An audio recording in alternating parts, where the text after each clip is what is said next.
'Twas the night before Christmas, and all through the house, not a creature there stirred, not even a mouse, except for the lurkers who've come for a fright, those ghosties and ghoulies who go bump in the night. Welcome to Spirit Box Radio's Advice and Community segment, on the threshold of Christmas Eve, with me, your temporary host, Sam Enfield.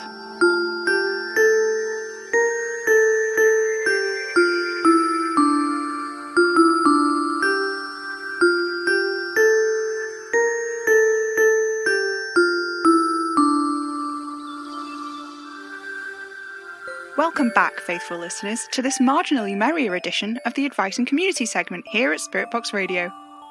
I know many of you who celebrate Christmas may be spending it alone this year, and as someone who has spent the festive period in the company of myself and nobody else on several occasions, I'm here to reassure you that it's really not that bad. For one thing, Christmas dinner for one is a much easier ordeal to orchestrate, and you have no competitors for who gets the end of the Yule log. Plus, there are no arguments over who gets to burn the pentagram from the top of the tree at the end of the night, which makes everything a lot easier if you ask me.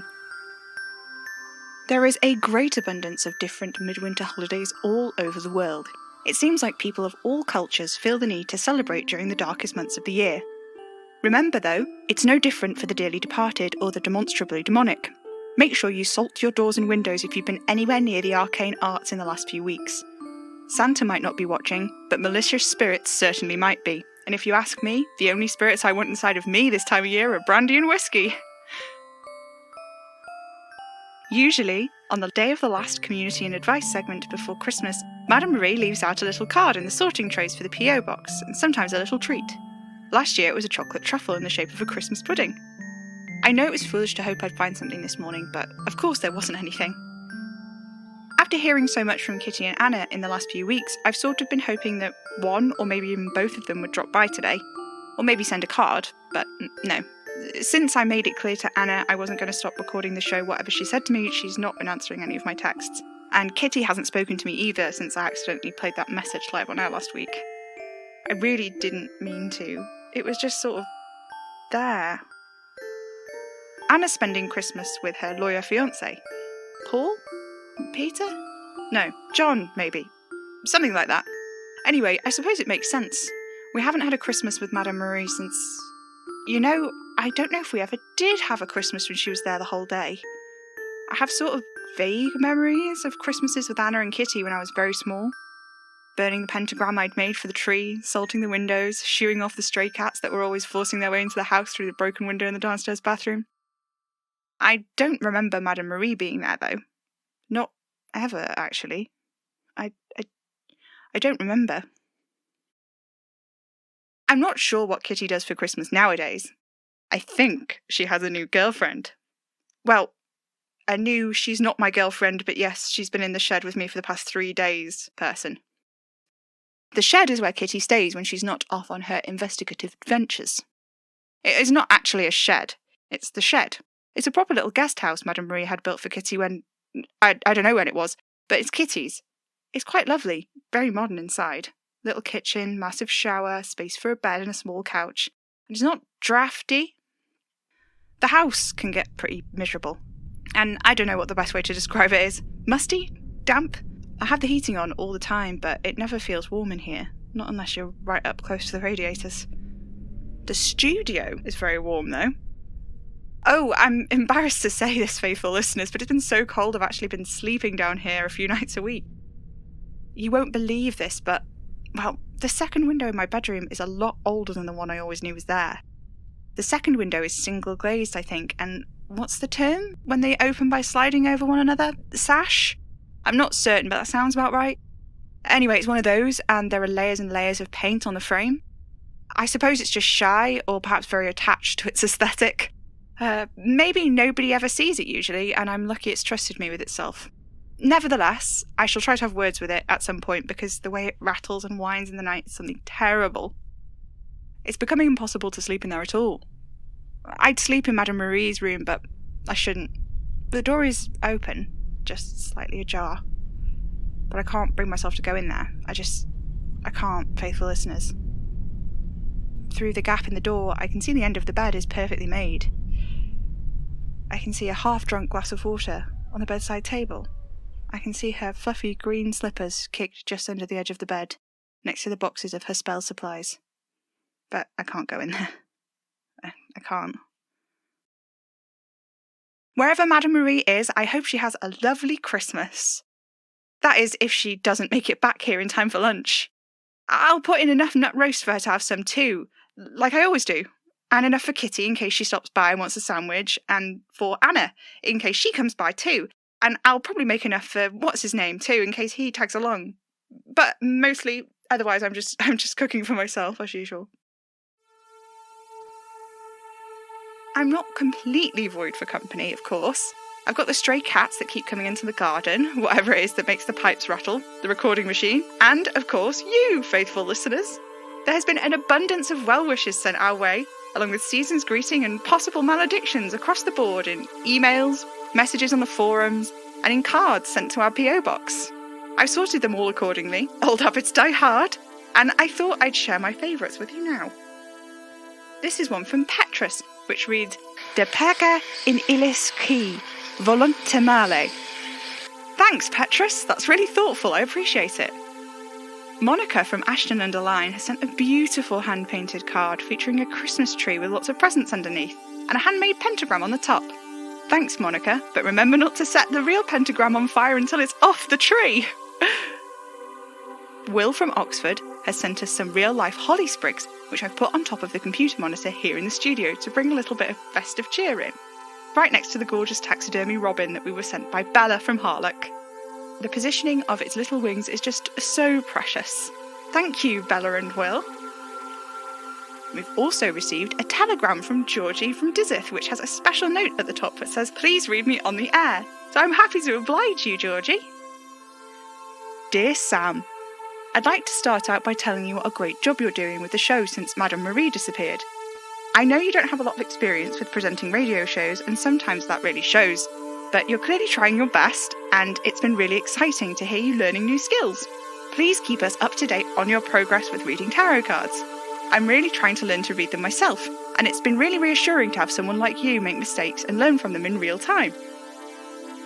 Where I grew up, there is a house on the corner of my street which reminded me very much of the house that Kitty the investigator was describing in her email to Madame Marie. It seemed perfectly ordinary, and I probably wouldn't have noticed it at all if I hadn't had a paper round. I was supposed to deliver a paper to every house on my street, but whenever I got to the gate of the house on the corner, I got this funny feeling that I should wait until later, and before I knew it, I would be out of the front garden and halfway up the street. In all of my years delivering the local journal, I don't think I ever once managed to get a paper through the door. I'd completely forgotten about the house on the corner until I caught the episode of the Community and Advice segment where Kitty wrote in about it, so I thought I'd ask my mum when I popped in for tea the following Sunday. She still lives in the house where I grew up, though she's getting on a bit now, and I'm actually trying to convince her to move somewhere with less stairs, as she's had a couple of nasty falls in the last year. The house on the corner was still there, a friendly glow in the windows, so I parked my car between the corner and my mum's place so I could wander up and see if it still had the same effect on me as it had when I was a kid. I got right up to the gate, then felt like it wasn't the best time to call on the people who lived there, and by the time I knew what I was doing, I was back at my car with the door pulled open. It was very strange. I went into my mum's and I helped her make dinner. And I asked her about the house on the corner, and she got very confused because there isn't a house on the corner as far as she knows, and there never has been, according to her. I tried to laugh this off, but she seemed very concerned, as apparently I used to tell stories about a house on the corner when I was younger too. She said that she and my dad actually got quite worried about me at one time because I claimed to be friends with a boy that lived there, and I would come home saying I'd spent the day with him. I do actually remember this friend, although I can't recall his name. He was a few years younger than me if I remember rightly, and he'd come out and play with me on the strip of pavement directly outside the corner house's gate. At this point I was getting quite frustrated with my mum because she was insisting this boy and the house were entirely imaginary. Then she went away and pulled a photo album and showed me a photograph of me playing on the strip of pavement beside a barren patch of grass.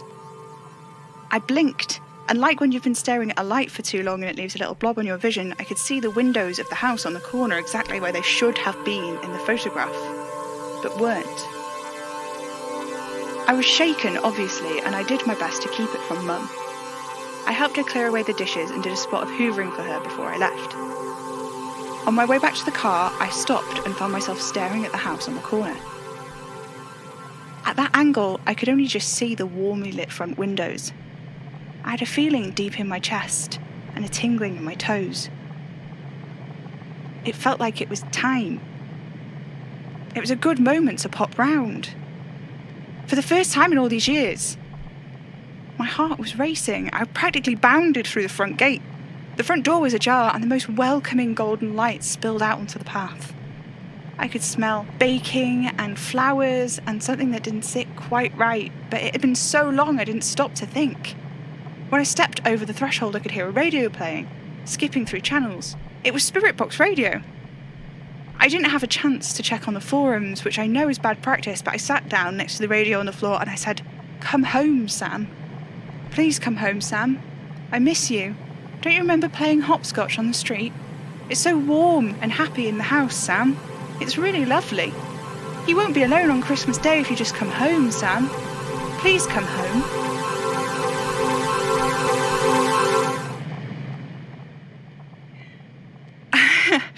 I am home, Georgie. I live in the house above the studio.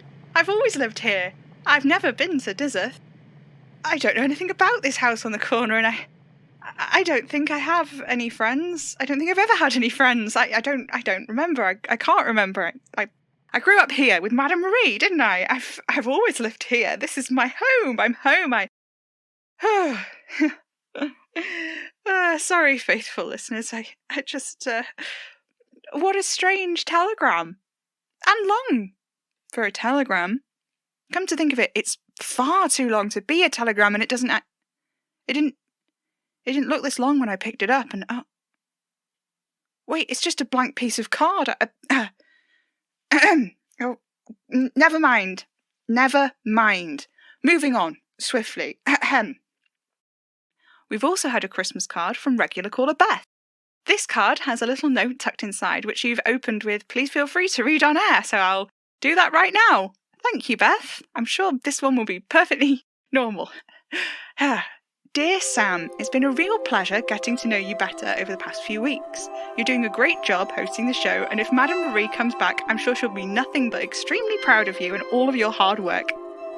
Thank you so much for your help about my eyebrow. The vegan alternative to the blood of the innocent works perfectly. I'll definitely be using that again. All my love, Beth. Oh, Beth, thank you so much for sending this in. I'm glad you're enjoying my somewhat inept temporary hosting of the show, and I'm really glad I was able to help with your eyebrow.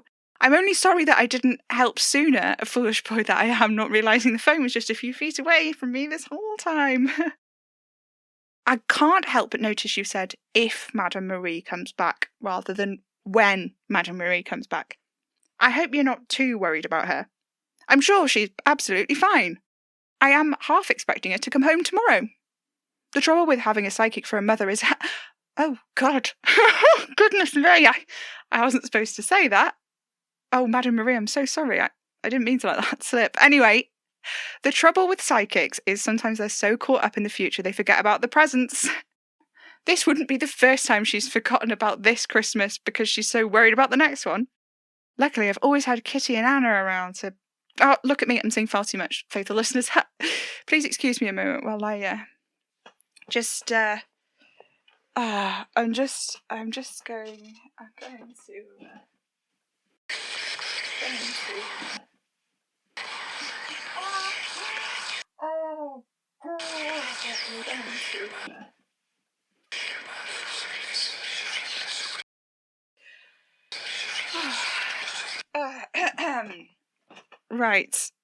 Right. I'm back. So sorry, listeners. What was I saying? Oh, yes. Please don't fret about Madame Marie. I'm sure she'll return post-haste. It will be fabulous when she does, of course. Such a relief, but I will miss hosting the show. I do so love it. I've always loved the show, and it's been my sincerest wish for such a long time that I'd be able to host it. Speaking with you now in the wee hours of Christmas Eve is a present enough for me. I can burn the pentagram alone. It will be enough to know that there are people tuning in, so thank you so much, faithful listeners. I'm sure Anna will call in from her Christmas day with her lawyer fiancé. What was it? Joe? Eric? I've forgotten his name again. I have met him a few times, but he's never made a particularly strong impression on me, you know? He seems fine. I'm not sure what Anna sees in him, except that he's pretty good at following instructions. I do wonder what Kitty's doing, though. I went out to her shed the other day and put up a few fairy lights, and I left her Christmas present on the countertop, so if she comes back, she'll have something to open. I took on the heating, too. I doubt she'll be back. It sounds like she's pretty busy, but nonetheless, it's good to be prepared, isn't it? That's what Madame Marie always says, anyway. One of the great benefits of having a psychic around is always knowing that we'd have enough money. She never managed to get a full set of lottery numbers, but she could often get enough to pay the bills. And we have the house, and she lets me live here for free. And to be honest, I think it's because she likes to keep an eye on me. I'm not sure why. She seems to think I'd get into trouble if she left me alone, but look at me now, faithful listeners, recording the show every week without fail. Even finding the hidden recording machine in the studio phone, despite its clever disguise. Anyway, I thought we might try to, Did you hear that?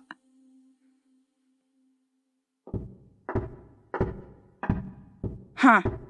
Well, okay. Yeah, right. So, I'm just going to check on that, in case it's important. Who is knocking at the door at 3:03 in the morning? I'll leave you with, the soothing sounds of the spirit box. Questions. Stay. Tick tock. They did. I'm back, faithful listeners. There was nobody there. It must have been my... Oh. Faithful listeners, there's a box on the desk in front of the microphone. It's red with a green bow on top. There's a tag. It says Sam. That's my name. I mean, of course you know that, but... How did it... Oh, never mind. Never look a gift box in the mouth, right? Let's have a look inside. Oh, it's a rose. It's very beautiful. And underneath there's a note. The note says, Augury forecast.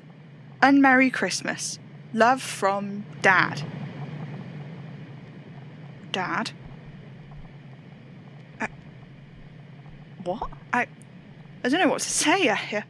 Thank you, whoever left this. Thank you, but I think I'm going to go to bed now. Yeah, that seems like the best course of action at this point. Wishing all of you faithful listeners a very Merry Christmas, as filled with joy as can be in a year like this. Remember to pair your socks or the sprites will have them before the new year. This has been Spirit Box Radio Advice and Community segment. Thank you and good night.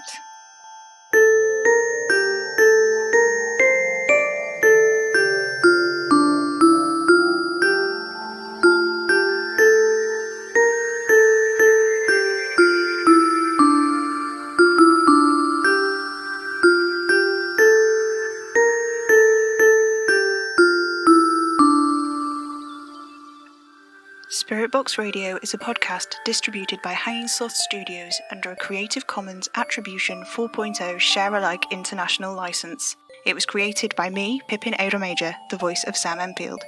Additional voice by Gary Major. Music is by Maybe Wednesday. If you like the show, let us know on Twitter at Hanging Sloths or stop by our website hangingslothstudios.com.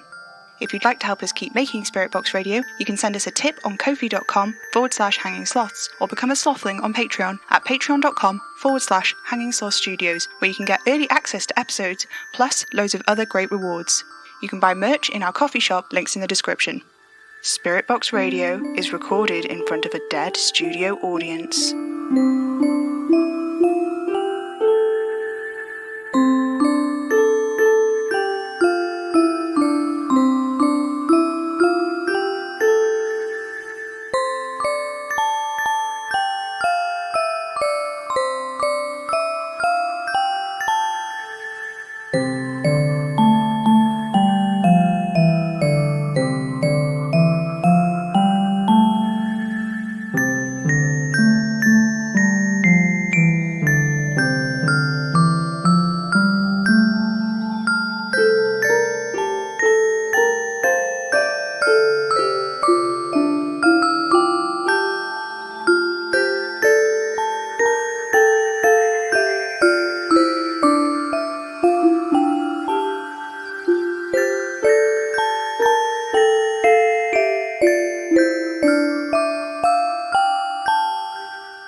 Tune in, get spooky.